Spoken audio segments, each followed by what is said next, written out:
اعوذ باللہ من الشیطان الرجیم بسم اللہ الرحمن الرحیم انا اعطیناک الکوثر فصل لربک وانحر ان شانئک هو الابتر صدق اللہ مولانا العظیم قال النبی صلی اللہ علیہ وسلم ھذا سنت ابیکم ابراہیم او کما قال النبی صلی اللہ علیہ وآلہ وسلم۔ خواتین و حضرات، آج موضوع ہے قربانی کی اہمیت، اس کے فضائل، اس کے مسائل اور آنے والے 10 ایام جن کی رمضان المبارک کے بعد بڑی اہمیت ہے، اس حوالے سے چند گزارشات آپ کے سامنے پیش کروں گا۔ قربانی چاہے دنیا کے اندر ہو یا آخرت کے اندر ہو، اس کی بڑی اہمیت ہے۔ جب ایک اسٹوڈنٹ ٹائم دیتا ہے، ہوم ورک کرتا ہے، ٹائم پہ اسکول جاتا ہے، یونی جاتا ہے، تو پھر وہ اپنے ایگزام کے اندر کامیاب ہو جاتا ہے۔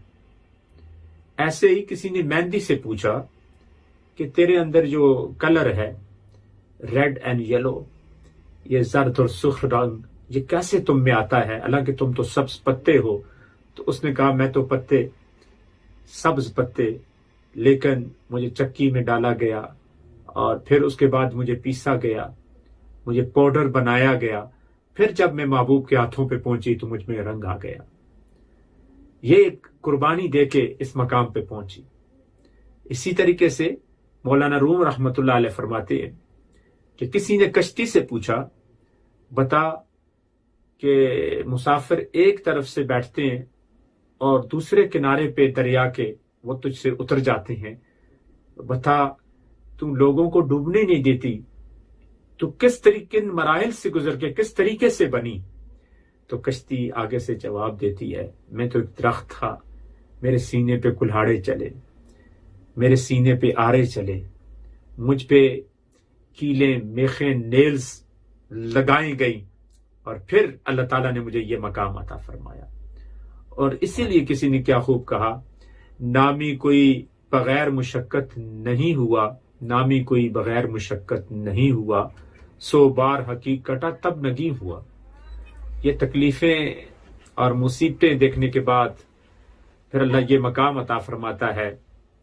فرماتے ہیں وَبَشِّرِ الصَّابِرِينَ الَّذِينَ إِذَا أَصَابَتْهُمْ مُصِیبَۃٌ، جب وہ مصیبتوں پہ صبر کرتے ہیں، بھوک پہ، غم پہ، اولاد کے دنیا سے جانے پہ، کرونا وائرس پہ، اپنی فنانشلی معاملات پہ، فیملی ڈومیسٹک وائلنس پہ، تو پھر اللہ فرماتے ہیں وَبَشِّرِ الصَّابِرِينَ، خوشخبری ہے صبر کرنے والوں کے لیے۔ اذا اصابتہم مصیبہ، جب ان پہ کوئی پرابلم آتی ہے، مصیبت آتی ہے، تو وہ کہتے ہیں قالو، کہتے ہیں انا للہ و انا الیہ راجعون، ہم اللہ کی طرف سے آئیں اور اللہ کی طرف ہی واپس لوٹ کے جائیں گے۔ تو یہ تکلیفیں انسان پہ آتی رہتی ہیں، اور جب کوئی اللہ کے راستے پہ چلتا ہے اور چلتے چلتے وہاں سے واپس آ جائے، تو پھر وہ منزل مقصود پر، اپنی ڈیسٹینیشن پر نہیں پہنچ سکتا۔ وہ اسی وقت پہنچ سکتا ہے کہ جب وہ چلتا رہے اور اپنے رب کو راضی کرے اور نبی علیہ الصلوۃ والسلام کی اتباع کرے، تو پھر اللہ تعالیٰ اس پہ اپنا خاص فضل اور کرم فرماتے ہیں۔ 30ویں پارے کی ایک چھوٹی سی صورت میں نے تلاوت کرنے کا شرف حاصل کیا ہے۔ فرمایا انا اعطیناک الکوثر، پس آپ علیہ السلام، اے محبوب علیہ الصلوۃ والسلام، اللہ تعالیٰ نے آپ کو حوض کوثر عطا کیا۔ فصل لربک وانحر، پس آپ اپنے رب کے لیے نماز پڑھیں اور قربانی دیں۔ ان شانئک ھو الابتر، اس میں شک نہیں کہ آپ کا دشمن ہی بے اولاد ہوگا، ابتر ہوگا۔ اس کا شان نزول کچھ اس طرح ہے کہ کفار مکہ جو تھے، انہوں نے کہا کہ حضور علیہ الصلوۃ والسلام کے صاحبزادے طیب، طاہر، قاسم، یہ جب دنیا میں آتے ہیں تو ان کا وصال ہو جاتا ہے، انتقال ہو جاتا ہے۔ تو انہوں نے کہا آپ کے بارے میں کہ آپ کی نسل ختم ہو گئی۔ تو اللہ تعالیٰ نے ارشاد فرمایا، خوشخبری دی، فرمایا انا آتیناک الکوثر، اے محبوب صلی اللہ علیہ وسلم، ہم نے آپ کو حوض کوثر عطا کیا۔ اور حوض کوثر سے مراد ہے کہ اپنی نعمتیں دیں اور کثیر تعداد میں دیں اور حوض کوثر عطا فرمایا۔ اے محبوب پریشان نہ ہو، رب کی نماز پڑھیں اور اس کی بارگاہ میں قربانی کریں۔ ان شانیہ کا ہوا الابتر، اس میں شک نہیں کہ آپ کا دشمن ہی ابتر ہوگا، بے اولاد ہوگا۔ اور آج دیکھیں کہ نبی علیہ السلام کی امت اور نبی علیہ السلام کی اولاد پوری دنیا کے اندر کثیر تعداد میں موجود ہے۔ دنیا کے کونے کونے پہ لا الہ الا اللہ محمد الرسول اللہ کے نعرے ہر کسی کی زبان پہ یہ گونج رہے ہیں، اور یہ کلمہ ہر کوئی پڑھ رہا ہے۔ اور وہ عتبہ ہو، شیبہ ہو، ابو جہل ہو، ابو لہب ہو، امیہ بن خلف، کوئی بھی ہو، آج ان کا نام و نشان نہیں۔ اگر کسی کا مقام ہے تو وَلَلْآخِرَةُ خَيْرٌ لَكَ مِنَ الْأُولَىٰ، تو وہ نبی اکرم صلی اللہ علیہ وسلم ہر آن ہر گھڑی اللہ تعالیٰ آپ کی شانوں کو بلند فرما رہے ہیں۔ تو موضوع تھا قربانی۔ حضرت ابراہیم خلیل اللہ علیہ السلام، حضرت اسماعیل ذبیح اللہ علیہ السلام نے قربانی دی، تو صحابہ نے پوچھا یا رسول اللہ صلی اللہ علیہ وسلم یہ قربانیاں کیا ہیں؟ تو حضور علیہ السلام نے فرمایا سنت ابیکم ابراہیم، کہا یہ تمہارے باپ حضرت ابراہیم علیہ السلام کی سنت ہے اور نبی علیہ السلام کی بھی سنت ہے۔ اور جب وہ خواب دیکھتے ہیں اور اپنے سب سے عزیز چیز اللہ فرماتے ہیں کہ میری بارگاہ میں اس کو قربان کریں، تو آپ بکریوں کو اور بھیڑوں کو اور گایوں کو، نہ جانے جو کچھ اس وقت تھا، تو وہ قربان کرتے چلے گئے، اونٹوں کو۔ تو کہا گیا نہیں، اس سے بھی تو وہ بڑھاپے میں جو اللہ نے بیٹا عطا کیا تھا، اس بیٹے کو قربان کرنے کے لیے منا کے اندر لے جاتے ہیں، اور وہ جب قربان کرتے ہیں تو یاد رکھیں انہوں نے خواب دیکھا تھا اور کہا تھا میں اپنے بیٹے کو قربان کر رہا ہوں۔ اور نبی کے جو خواب ہوتے ہیں ظنی نہیں ہوتے بلکہ حقیقت ہوتے ہیں، ریالٹی ہوتی ہے۔ آج میں اور آپ خواب دیکھ لیں کہ ہم اپنے بیٹے کو ذبح کر رہے ہیں، بھائی کو، دوست کو، تو ہم اگر کریں تو لوگ کہیں گے اس کا تو دماغ خراب ہو گیا۔ لیکن پتہ چلا کہ نبی اور ہم برابر نہیں ہو سکتے۔ نبی کی خواب جو ہوتی ہے وہ بھی وحی الہی ہوتی ہے، اور وہ بھی اللہ تعالیٰ کی طرف سے حقیقت ہوتی ہے۔ تو یہ بھی پتہ چلا کہ لٹانے والے اپنے بیٹے کو ابراہیم خلیل اللہ وہ بھی نبی، اور لیٹنے والے اسماعیل ذبیح اللہ وہ بھی اللہ کے نبی، اور ابراہیم صرف نبی نہیں بلکہ خلیل بھی ہیں، اور پھر باپ بھی سچا، بیٹا بھی سچا۔ اور پھر اللہ تعالیٰ نے یہ مقام عطا فرمایا، جب ذبح کر لیا تو فرمایا یا ابراہیم قد صدقت الرؤیا انا کذالک نجزی المحسنین، اے ابراہیم آپ نے اپنا خواب سچا کر دکھایا ہے، اور ہم احسان کرنے والوں کو ایسا ہی بدلہ دیتے ہیں۔ اور دیکھیں یہ کہ یہاں کی عجیب بات ہے، ایک ہے قانون اور ایک ہے قدرت۔ قانون کیا کہتا ہے؟ قانون کہتا ہے کہ چھری کا کام ہے کاٹنا، اور جب چھری چلائی جا رہی ہے تو اللہ نے جبریل امین کو جنت بھیجا، اور وہاں سے دمبا لے کے آئے، آنکھوں پہ پٹی ہے، اور دیکھا تو ابراہیم علیہ السلام کے بیٹے اسماعیل علیہ السلام کھڑے ہو کے مسکرا رہے ہیں، اور کیا فرزند ابراہیم علیہ السلام ہے، کیا مقام ہے ان کا۔ ایک طرف دمبا ذبح ہے، لیکن کہا قانون تو یہ ہے چھری کاٹے گی، لیکن اللہ کی قدرت یہ ہے کہ اللہ نے اس چھری کو کاٹنے سے منع کر دیا۔ قانون تو یہ ہے کہ بغیر ماں باپ کے اولاد پیدا نہیں ہو سکتی، لیکن آدم علیہ السلام اللہ کے حکم سے، اس کی قدرت سے بغیر ماں باپ کے پیدا ہوئے۔ قانون تو یہ ہے بغیر باپ کے اولاد پیدا نہیں ہو سکتی، لیکن حضرت مریم علیہ السلام کے بطن سے بغیر شادی کے حضرت عیسیٰ ذبیح اللہ جو ہے، حضرت عیسیٰ علیہ السلام وہ جو ہے پیدا ہو جاتے ہیں، کلمۃ اللہ، روح اللہ، حضرت عیسیٰ علیہ السلام۔ قانون تو یہ ہے کہ آگ میں جاؤ تو آگ جلا دیتی ہے، لیکن فرمایا کلنا یا نار کونی بردن و سلام علی ابراہیم، اے آگ ٹھنڈی اور سلامتی والی ہو جا۔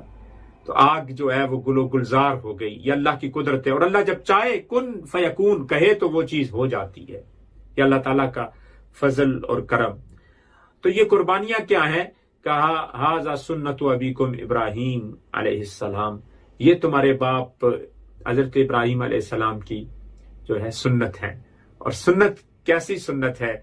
کہا جب تم قربانی دیتے ہو تو خون کا پہلا قطرہ زمین پہ نہیں گرتا، اس سے پہلے اللہ کی بارگاہ میں قبول ہو جاتا ہے۔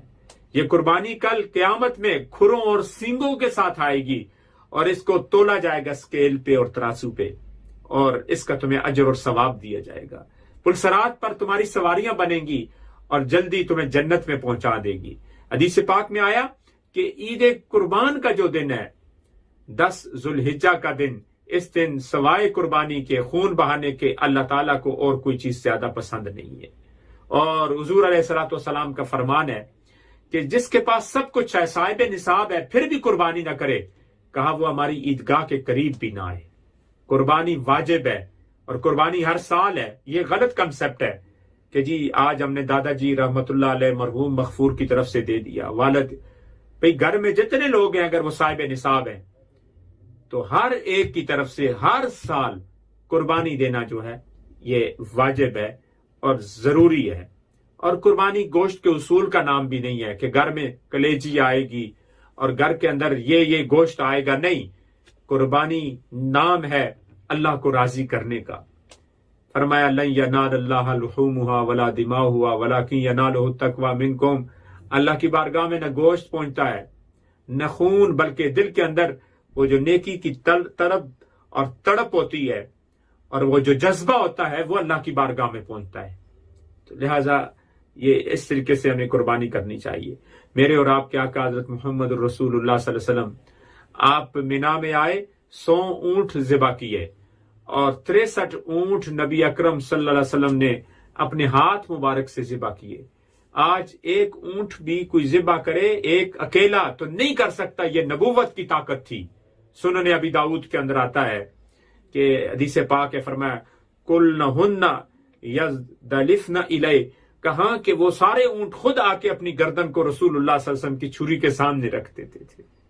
اور اگر ہم اپنے جانور کو ذبح کریں تو کل اگر ہماری گردنوں کو بھی رسول اللہ صلی اللہ علیہ وسلم کو ضرورت پڑے دین کے لیے، مال کی، اولاد کی، ٹائم کی، تو ہم ہر وقت حاضر ہیں۔ یہ ایک فلسفہ یہاں پہ موجود ہے۔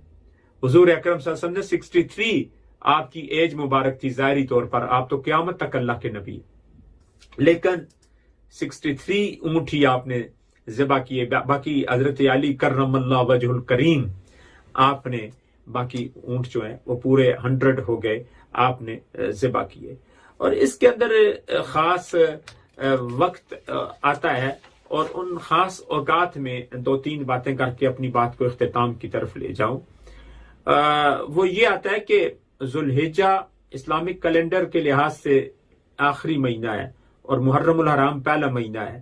تو ہم کہتے ہیں کہ جب کسی کی برتھ ڈے ہوتی ہے تو کہتے ہیں سال گرا۔ اگر ہم اس طرح پڑھ لیں سال اور گرا، یعنی لائف میں ایک سال کم ہو گیا، سال گر گیا ایک، تو یاد رکھیں کہ جب بھی جتنی کمپنیز ہیں وہ یہ کام کرتی ہیں کہ ہر سال وہ دیکھتی ہیں ہم نے کتنا پروفٹ ہوا، کتنا ہمیں لاس ہوا، تو ہمیں بھی چاہیے کہ ہم دیکھیں کہ کتنی نیکیاں کی اور کتنے گناہ ہم نے چھوڑے اور کتنے زیادہ ہم سے گناہ ہوئے، اور اگلے سال ہم نے کم سے کم گناہ کرنے، کرونا کی وجہ سے کتنے ہمارے پیارے چلے گئے اور ہم نے بھی ایک دن اس دنیا سے جانا ہے۔ تو یہ وہ خاص دن ہے کہ جن کے بارے میں فرمایا والفجر ولیال عشر والشفع والوتر واللیل اذا یسر، قسم ہے صبح کی اور ان 10 راتوں کی، اور طاق کی اور جفت کی۔ تو کہاں کہ یہ عید کے دن اور عرفہ کے دن کی قسمیں اٹھائی جا رہی ہیں، راتوں کی قسمیں اٹھائی جا رہی ہیں۔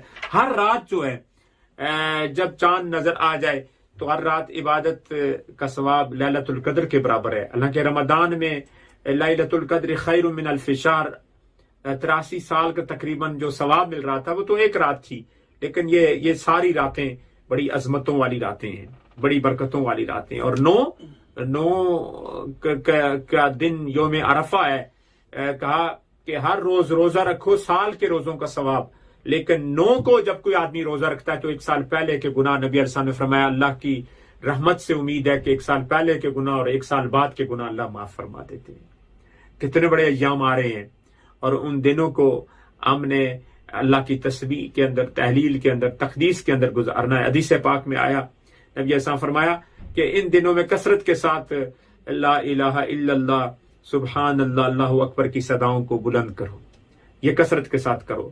اور قربانی مستحب اور پسندیدہ عمل ہے، تو اگر کوئی قربانی کرنا چاہے تو آپ ذوالحجہ کے چاند سے پہلے مرد اور خواتین تو اور بال نہیں کاٹتی، لیکن ناخن جو ہیں وہ پہلے کاٹ لیے جائیں، اور جب قربانی ہو جائے تو اس کے بعد اگر کوئی آدمی اپنی شکل اور صورت جو مزدلفہ اور عرفات اور منا میں جو حاجی جن کی زبان پہ نعرہ ہے لبیک اللہم لبیک لبیک لا شریک لک لبیک ان الحمد والنعمت لک والملک لا شریک لک، تو یہاں پہ ہمارا نعرہ کیا ہونا چاہیے؟ اللہ اکبر لا الہ الا اللہ اللہ اکبر وللہ الحمد۔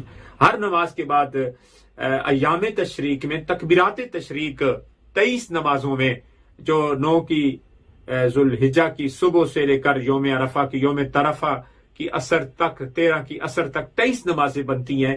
ہر نماز کے بعد مرد اور عورتوں کے لیے ایک مرتبہ پڑھنا واجب ہے۔ تو ہمارے صحابہ اکرام رضوان اللہ تعالیٰ علیہ مجمعین جب بازار میں جاتے تو ان کے شاگرد بھی پڑھتے، اور پورا بازار بھی یہ تکبیرات تشریق پڑھتا، اللہ اکبر لا الہ الا اللہ اللہ اکبر وللہ الحمد۔ تو ہمیں ان صداؤں کو بھی بلند کرنا ہے۔ اللہ پاک کی بارگاہ میں دعا ہے کہ اللہ تعالیٰ میں قربانی کرنے کی توفیق عطا فرمائے، اور وہ دکھلاوے کی قربانی نہ ہو بلکہ اللہ کی رضا کے لیے ہو۔ پہلے کہتے تھے کہ نیکی کر دریا میں ڈال، نیکی کر ایک ہاتھ جب دے تو دوسرے کو پتہ نہ چلے، اور آج ہم کہتے ہیں نیکی کر اور سوشل میڈیا پہ ڈال۔ تو ہم نے اللہ کو دکھانا ہے، وہ علیم بذات الصدور ہے، وہ بغیر پکچر کے بھی ہمارے حج کو بھی، ہمارے عمروں کو بھی، زیارت رسول کو بھی، ہماری قربانیوں کو بھی وہ خود جانتا ہے۔ اللہ تعالیٰ کی بارگاہ میں دعا ہے کہ اللہ تعالیٰ ہم سب پہ کرم فرمائے۔ وما علینا الا البلاغ۔